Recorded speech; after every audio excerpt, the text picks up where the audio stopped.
So, permanent crit Valby just got even better. Now, I didn't even think this was possible, but thanks to the new updates in this game, this build has come back. It's even more efficient, it's more optimal, and honestly, it hits even damn harder. You can see that whenever I cast my one, the first hit is usually almost consistently easily over 1,000,000, where the DOTs always start 280,000, go up to higher numbers, and it is honestly kind of crazy. So let's get on into the build and everything that's changed, and I'll give you some more gameplay. So let's get right on into it.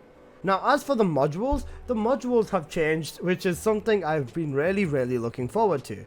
Now, the way that they have changed is we once had to replace ambush with MP collector. That was because our external component set being Slayer had a major downside of skill cost, which is something that is completely and utterly negated now because we hate using that damn Slayer set no more. So, you are going to want to switch over to ambush. For the build, it's not changed much compared to last time, but that is the difference, and this is the build right now. So, make sure to rock this.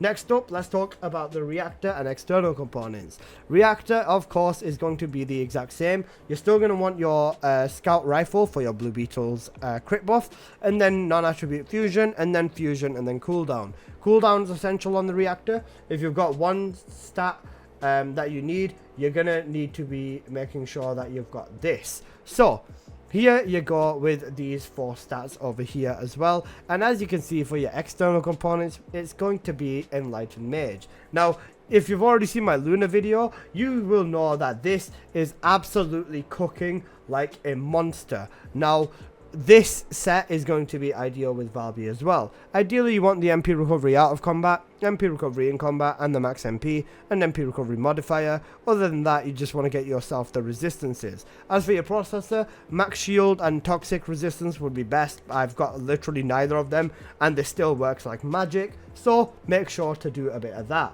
Next up for your weapons, it is going to be the Blue Beetle in hand. The modules on the Blue Beetle really do not matter. For me, I'm running Defense Master, so when I change over to the weapon, that is essentially the only important one, and then better weapon weight is also kind of nice. But honestly, you don't even need a single module on here. The actual mods on here really don't matter. The only thing that matters on here is just about having 120 sprint speed on there, and then having 5 fusions because of its unique ability.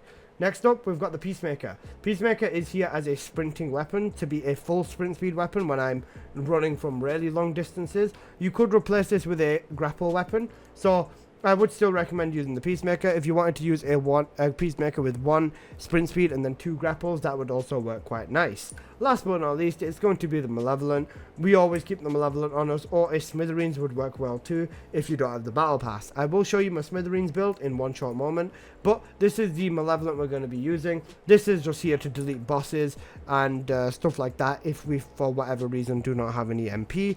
Shouldn't be a problem, but it's a possibility that I have considered, so we're going to go with that.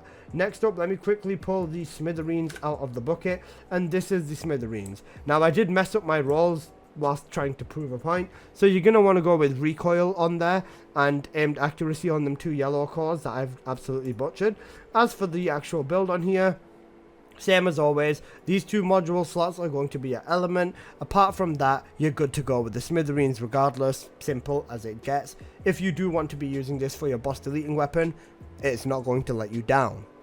Next up, let's talk about the Arche tuning tree. Now for the tree stays the exact same. We're just going to get all of our beautiful damage out of here, and then go up for the cooldown, go across to the crit damage and the crit rate, and then we are good to go with Valby. So, now that we've gotten the build out of the way, let's get on into some gameplay for her.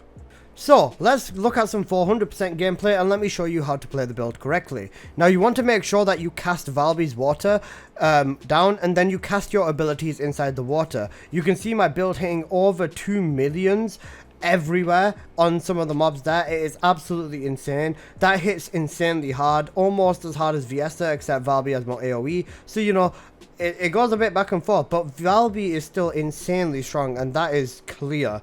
Now, like I said, you want to make sure that you are inside of the water when you cast your second ability. Because we are using supply moisture on the build, you are going to essentially get yourself the big buff out of the crit rate and crit damage on your water, out of your abilities while standing on the water. If you stand off the water whilst casting, you will get non-crits, but you will get a few crits as well. But just for absolute best performance and crits absolutely everywhere, you want to make sure you're standing inside the water for the best results.